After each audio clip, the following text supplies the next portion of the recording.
लोग पूछते हैं पॉर्न देखने से क्या सेक्स लाइफ में फ़र्क पड़ता है, या क्या सेक्स लाइफ पॉर्न देखने से बिगड़ सकती है, बिगड़ जाती है, क्या मैस्टरबेशन से कमज़ोरी हो जाती है, क्या शादी के बाद सेक्सुअल प्रॉब्लम्स ज़्यादा कॉमन हो जाती हैं, लिंग में तनाव नहीं आना, या फिर लोग कहते हैं कि सर हमें सेक्स करने की इच्छा होती है और जब हम सेक्स करने जाते हैं तो शुरुआत में इरेक्शन आता है और फिर चला जाता है। क्या कपल्स के बीच सेक्स को लेके सबसे ज़्यादा मिसअंडरस्टैंडिंग किस वजह से होती है?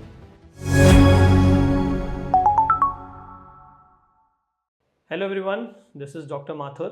I am a consultant sexologist, and today we are here to talk about common misconceptions or common myths about sexual health in males. मर्दों में sexual health को लेके क्या क्या misconceptions होते हैं, सेक्स को लेके क्या क्या myths हैं, आज हम उसके बारे में थोड़ी बात करना चाहेंगे।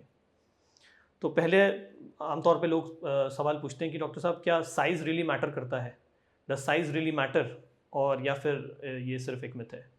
सो to be precise it is just a myth. ऐसा लोग कहते हैं कि अगर आपके पेनिस का size after erection if it is around 4.5 to 5 inch, it is more than enough to satisfy any women in the world. So, and it is 5 inch is not like it is commonly present in 95% males. So, does size really matter? I don't think so. There are other parameters which your female partner really values or really thinks about, on which her sexual health depends. So, rather than size, we should think about other parameters, and we will talk about it a little more. There is another common myth or there is a common question which people ask कि क्या रोज़मर्रा के stress से भी sexual performance affect होता है? So the golden rule is any type of stress is inversely proportional to your sexual health. किसी भी प्रकार का अगर स्ट्रेस है तो वो आपकी सेक्सुअल हेल्थ को अफेक्ट करेगा। रोज़मर्रा के स्ट्रेस में हम कई बार ये रियलाइज़ नहीं करते हैं कि हम कितना ज़्यादा ओवरवेल्म्ड हो जाते हैं उससे। कहीं ना कहीं ये जो रोज़मर्रा का स्ट्रेस है ये हमारे फिज़िकल हेल्थ को भी अफेक्ट करता ही है और सेक्सुअल हेल्थ को उससे ज़्यादा अफेक्ट करता है। कई बार अननोइंगली ये जो हमारा रोज़मर्रा का डेली का स्ट्रेस है ये हमारी सेक्सुअल लाइफ को बहुत हद तक हैम्पर कर सकता है। It can be because of many reasons. ये जो स्ट्रेस है ये हमारे हार्मोन लेवल्स को अफेक्ट करता है, ये हमारी साइकोलॉजी को अफेक्ट करता है। It makes us more anxious prone. So इन सब वजहों से जो है सेक्सुअल हेल्थ डेफिनेटली अफेक्ट होती है। So the answer is yes, stress और रोज़ डेली का stress it does affect your sexual health, but there are ways to tackle it. We understand that in a busy world where you are working, हम stress को तो पूरी तरह हटा नहीं सकते हैं, बट इस स्ट्रेस को हम कोप कैसे कर सकते हैं इसके बारे में हम ज़रूर सीख सकते हैं, इसके बारे में हम ज़रूर इसको टैकल कर सकते हैं, इसको कोप कर सकते हैं। सो या लोग पूछते हैं पॉर्न देखने से क्या सेक्स लाइफ में फ़र्क पड़ता है, या क्या सेक्स लाइफ पॉर्न देखने से बिगड़ सकती है, बिगड़ जाती है? सो इसका जवाब है येस, इट कैन। पॉर्न देखने से there are few things which change in our body and in our mind. Mind में तो होती हैं, बॉडी में भी चेंज हो सकती हैं। कैसे, इसके बारे में हम थोड़ा समझते हैं।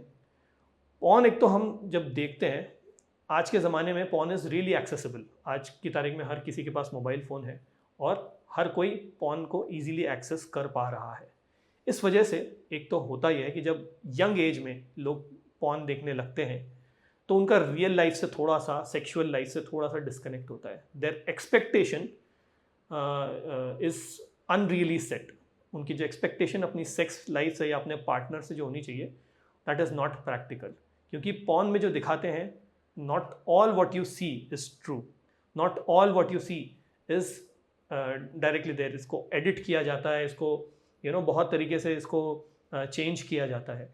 So don't fall for the things that you see in porn, and that is number one thing. The expectations are set really wrong. Second thing is हमारे पास लोग आते हैं और वो कहते हैं कि I masturbate and I masturbate daily 2 to 3 times a day, and when we ask them more about it, it turns out it is more of porn addiction rather than masturbation addiction. So there are many people who don't know about it, but they are dependent on porn addict हो गए हैं. So this is another thing, and because of porn addiction, आपके hormone levels, आपके stress levels, everything gets affected. So porn definitely badly affects your sexual health in real life. Be it of any age, the golden rule is आपको porn नहीं देखना चाहिए. क्या masturbation से कमज़ोरी हो जाती है? हमारे पास बहुत सारे लोग आते हैं, यंग लोग आते हैं, 20 साल से कम के लोग आते हैं, 20 साल से ज़्यादा के लोग आते हैं, who come to us and they say कि sir I masturbate, is it wrong? Or people come to us in 30s, 35, that I had masturbated in my teens, so is it the reason why my sexual life is getting affected? तो इसका जो सीधा जवाब है वो है नहीं. ना मैस्टरबेशन से आपको कोई कमज़ोरी होती है, ना फिजिकल ना सेक्सुअल. किसी भी चीज़ की अति अगर हम करते हैं तो it definitely has a bad effect. So masturbation when done in excess can cause weakness, उससे कमज़ोरी हो सकती है. But in general, let's say in a controlled way अगर आप कर रहे हो, let's say if you are doing it 3 to 4 times in a week, yes, 3 to 4 times in a week is okay, it is normal, and 3 से 4 बार हफ्ते में करने से आपको कमज़ोरी नहीं होगी, है ना. और जैसे अब मैस्टरबेशन में लोग बोलते हैं कि sir my sperms are getting loss, will I get weakness because of it? क्या स्पर्म्स निकलने से मुझे कमज़ोरी हो जाएगी? मेरे वीर्य निकलने से क्या मुझे कमज़ोरी होती है? मुझे फील भी होता है sir, how is it possible that I am not getting it? So you have to understand कि जैसे हमारे मुंह में, माउथ में हमारे थूक बनती है, सलाइवा बनता है, उसी तरह sperms are also a fluid of our body. जैसे हम थूक देते हैं या हमें गिलते हैं, हम कभी ये नहीं सोचते हैं कि क्या थूकने से हमें कमज़ोरी हो रही है. उसी तरह से स्पर्म्स निकलने से भी कोई कमज़ोरी नहीं होनी चाहिए, थ्योरेटिकली, साइंटिफिकली, बायोलॉजिकली. बहुत बार लोग कमज़ोरी महसूस करते हैं after masturbation, and I would like to inform you that it is purely psychological. It's a myth, and definitely we are here to bust it. So masturbation does not cause any weakness. So let's move on to the next myth. Premature ejaculation का सबसे बड़ा reason क्या होता है?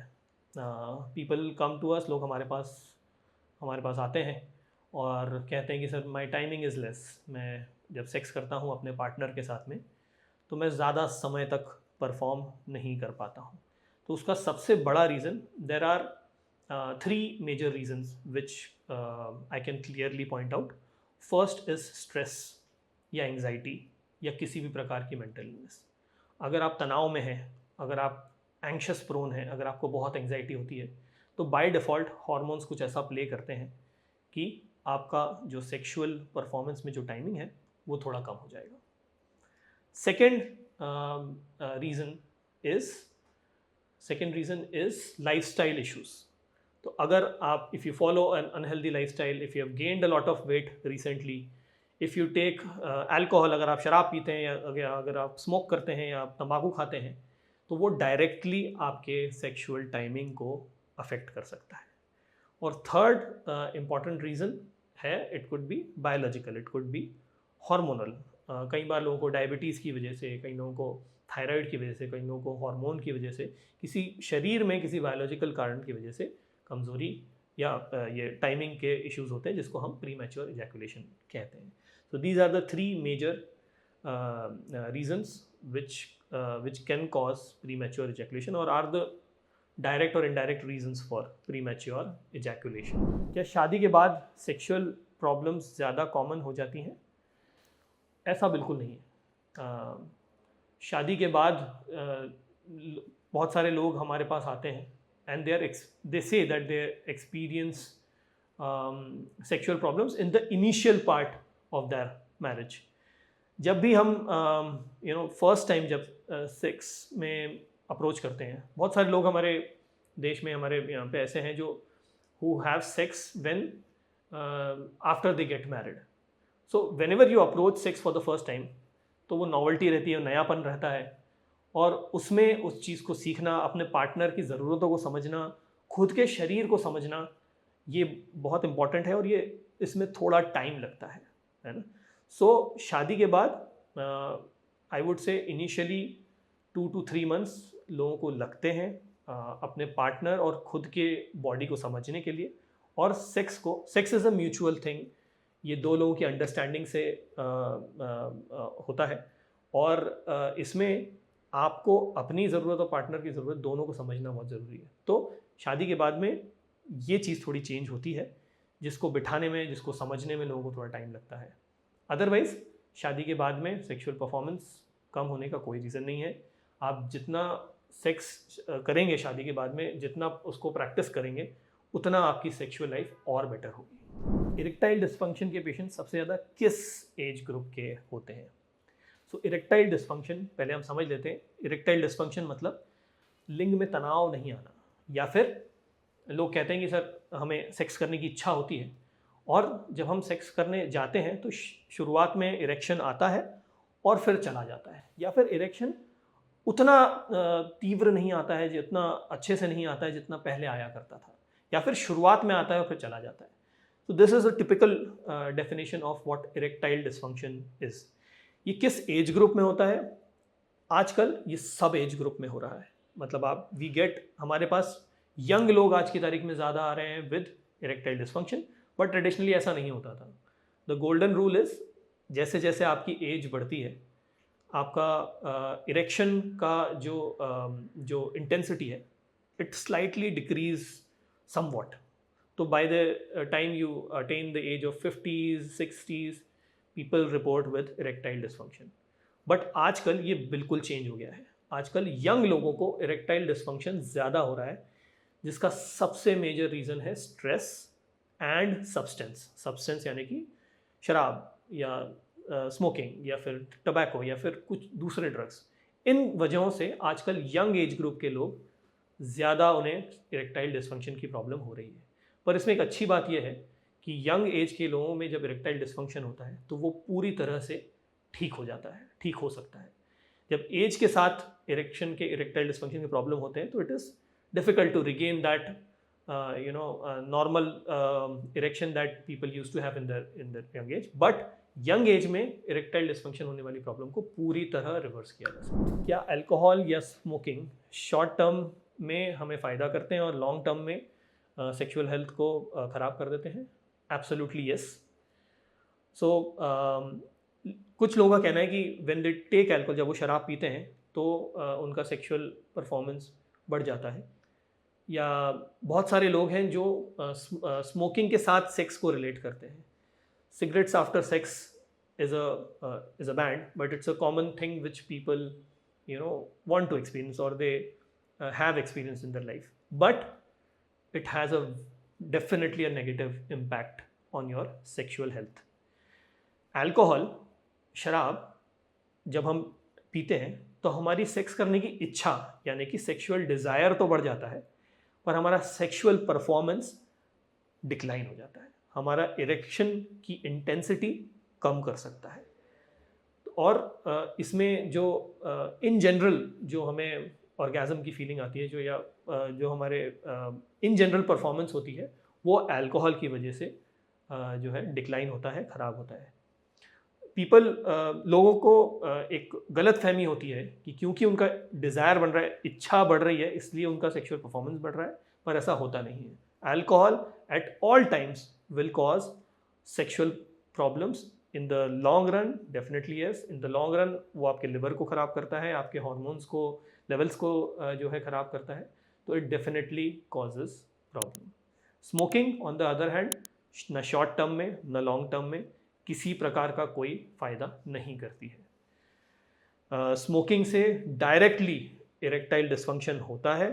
Smoking से directly pre mature ejaculation यानी timing की problem होती है।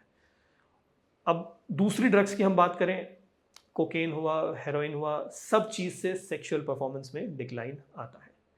So the golden rule is neither in the long run nor in the short run, none of this drugs are helpful for your sexual health. क्या couples के बीच sex को लेके सबसे ज़्यादा मिसअंडरस्टैंडिंग किस वजह से होती है? तो कपल्स के बीच में सबसे पहले तो हमें ये समझना ज़रूरी है कि सेक्सुअल हेल्थ फॉर मेल्स, मर्दों के लिए सेक्सुअल हेल्थ या सेक्स के पैरामीटर्स, और फीमेल्स के लिए what sex means to them is different. For men, the sex is more of physical, mechanical, and less of emotional or psychological. But it is the other way around for females. For females, the emotional part, the psychological part is more prominent, is on more priority rather than the mechanical or the physical act of doing the sex. सो हमें समझना पड़ेगा कि mails और females की body अलग है, उनका sex को लेके उनका जो नज़रिया है वो अलग हो सकता है. तो कपल्स में सबसे पहले इस बारे में बात होना बहुत ज़रूरी है कि सेक्स में आपको क्या अच्छा लग रहा है, क्या नहीं अच्छा लग रहा है, किस वक्त आपको क्या प्रॉब्लम हो रही है, अगर आपकी इच्छा हो रही है, इच्छा कब ज़्यादा हो रही है, कब कम हो रही है. इस बारे में दोनों पार्टनर्स को बात करना बहुत ज़रूरी है. मिसअंडरस्टैंडिंग मुझे लगता है 2 वजह से होती है. एक तो मेल्स में उनका जो हम मेल्स का जो ईगो है, it is directly linked to our sexual performance. So whenever we perform sex, और जब भी हम सेक्स करते हैं, आफ्टर सेक्स एक जेन्युइन एक साइकोलॉजी है मेल्स की to see or to check how did they perform, and if they think that they were not good enough, it directly affects their male ego. And females, they tend to know this fact. So कई बार ऐसा होता है couples में, when the female is it is a very common thing, जब एक partner को orgasm हो रहा है, दूसरे पार्टनर को नहीं हो रहा है. फीमेल्स को हर बार orgasm हो ऐसा ज़रूरी नहीं होता है, बट कई बार मेल ईगो को प्रोटेक्ट करने के लिए महिलाएं अपनी दिल की बात नहीं बता पाती. तो ज़रूरत है कपल्स में इस प्लेटफॉर्म को होने की कि वो अपनी फीलिंग्स को एक दूसरे से कम्युनिकेट कर सकें without their egos getting hurt. That is very important, और ये अंडरस्टैंडिंग को बिठाना एक कपल के बीच में बहुत ज़रूरी है. People ask me what would be my 3 golden tips for a good sexual health or 3 golden tips for sexual wellness. So I would say my 3 golden tips would be: first is reduce stress, be it of any type. आपका रोज़मर्रा का जीवन हो, किसी चीज़ से आप परेशान हो, anything if you think is causing stress, you have to decrease it. I understand it is easier said than done, but अगर आप किसी चीज़ को अवॉइड कर सकते हैं तो अवॉइड कीजिए, कम कर सकते हैं तो कम कीजिए. और तो थर्ड चीज़ है learn to cope with it. अब कोपिंग के जो बेसिक रूल्स हैं वो है that you have to exercise, you have to look after your lifestyle, you can do relaxation exercises, but anyhow you have to either reduce stress और you have to learn to cope with the stress that is there in your life. Second golden tip would be improve your physical health. अब physical health का मतलब ये नहीं है कि हमें body बनानी है या हमें मसल्स बिल्डअप करने हैं. That is not the thing. You have to be healthy. So eat healthy. हमारी जो इंडियन डाइट है, it is deficient in proteins, it is deficient in multi और antioxidants. So you have to increase the protein intake in your diet. आपको nuts, berries या नींबू, इसमें जिन चीज़ों में एंटीऑक्सीडेंट्स होते हैं उनका कंजम्पशन बढ़ाना है. And you have to quit any form of substances for a good sexual life. And the third golden tip would be communicate. Talk to each other, talk with your partner. जितना आप इस बारे में बात करेंगे, भले ही वो satisfactory हो, भले ही वो unsatisfactory हो, अपनी दिल की बात जो एक्चुअल है, जैसा आपका सेक्सुअल एक्ट रहा है, वो कम्युनिकेट करना एक दूसरे से बहुत ज़रूरी है. So 3 golden tips are: reduce stress, improve your physical health, and communicate with each other. In the end, I would just like to say that people say that physical health is directly linked to your mental health. and your sexual health or your sexual wellness is directly linked to both these health, आपकी physical health से भी और आपकी mental health से भी. So to improve or to have a good sex life, you have to have a balance of both these things. Have a good healthy physical health and have a good healthy mental health for a good healthy sexual health.